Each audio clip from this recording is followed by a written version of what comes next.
So this is what we're cooking today. This is sweet and sour pork, and unfortunately I haven't eaten yet, so this is going to be a very short shot because I'm going to hook into this for my lunch, and we'll come back soon. You can see how it's made. Well, good morning everybody. Today is sweet and sour pork day. That's what it is. So in there I've got some fillet of pork, about 1.5 small pieces of pork fillet, and all I've done is overnight marinated those in a teaspoon of baking soda and 2 tablespoons of low salt soy sauce. So now we're going to make the batter to fry those in, and then I'll stick them in the oven, keep them warm while we're doing the vegetables. Right, so we're going to make the batter now, and there it is there. Not just that. So we're looking about half a cup of flour. This is a very, very easy batter to make, so half a cup of flour, and it goes with about 1/4 of a cup of cornflour,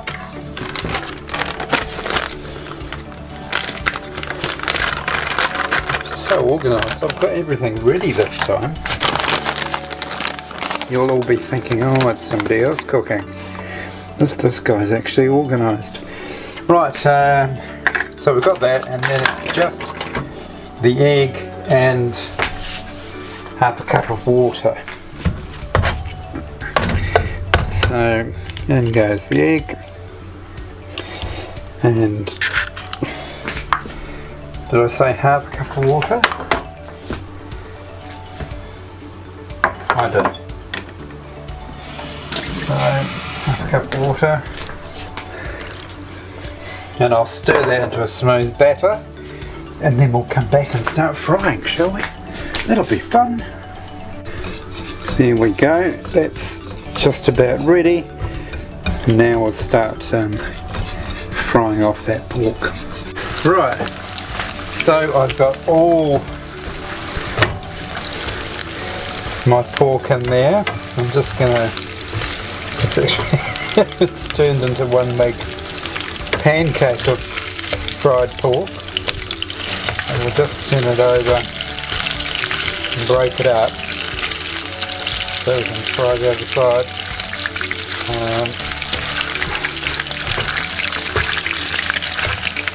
Once this sweet and sour sauce gets around this, along with our veggies, this really will be a treat. Just break them apart here.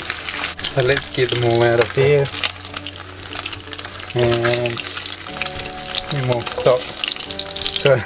then we'll start chopping our vegetables. Rightio.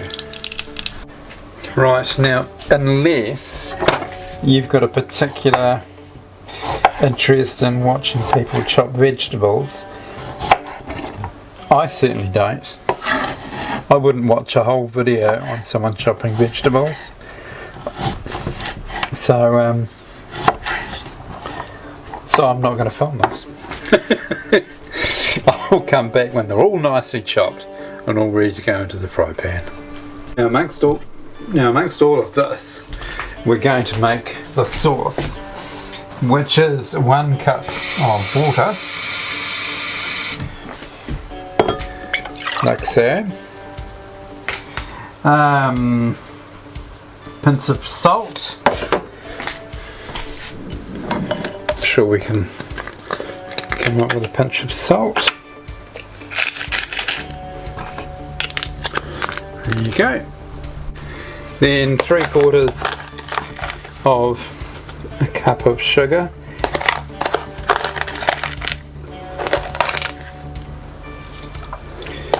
There we go. Then it's a third of a cup of vinegar, and now did I decide what colour? Well, I've got tomato sauce in there and a lot of other colourings. I think we'll just stick with our white vinegar for now. So, and that goes. Then we've got tomato sauce and some soy sauce. So, soy sauce is up here. Remember, we've already put some in the original meat. Now, coming back to that original meat that I put in the marinade, and you're probably thinking, why on earth did he put baking soda in there? Quarter of a cup of tomato sauce, by the way. Why did he put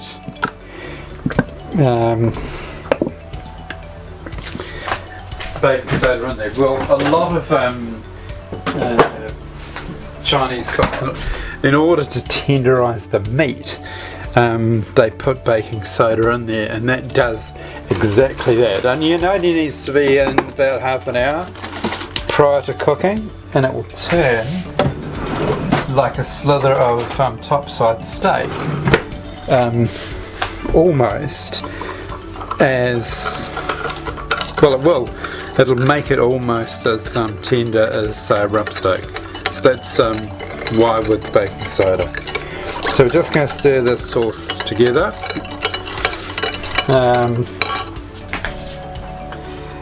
At the end, I'm going to put some corn flour and water in here.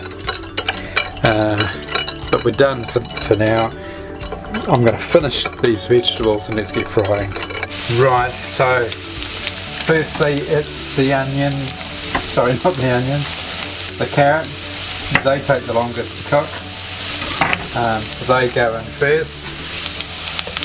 Then you can pop your onions in. Then you can put your capsicum in, so you can keep it nice and crunchy. And then the pineapple, which I'm using pineapple out of a can, so that's already cooked. So all that really needs is warming through. So I'll be back when all that's done. Now excuse me for the noise, but there's all your veggies bar the pineapple. Now we're going to put some sauce in. Or I'm trying to put some sauce in without pouring it everywhere else. I'm going to put the, as I said, the corn flour and the water in last. Straight after I've put the pineapple in. So we'll just let that get up to heat and come back. Right, you can see that's got up to heat now. So let's pop the pineapple in. We'll get this corn flour and water, and what I did was I took some of the juice out of here, put it in the jug, and then added the corn flour to it. So this is all up to speed, so it should,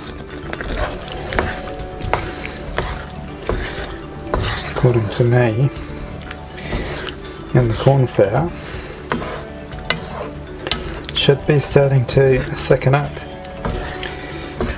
anytime soon. Anytime you want to thicken up, please start now. Okay.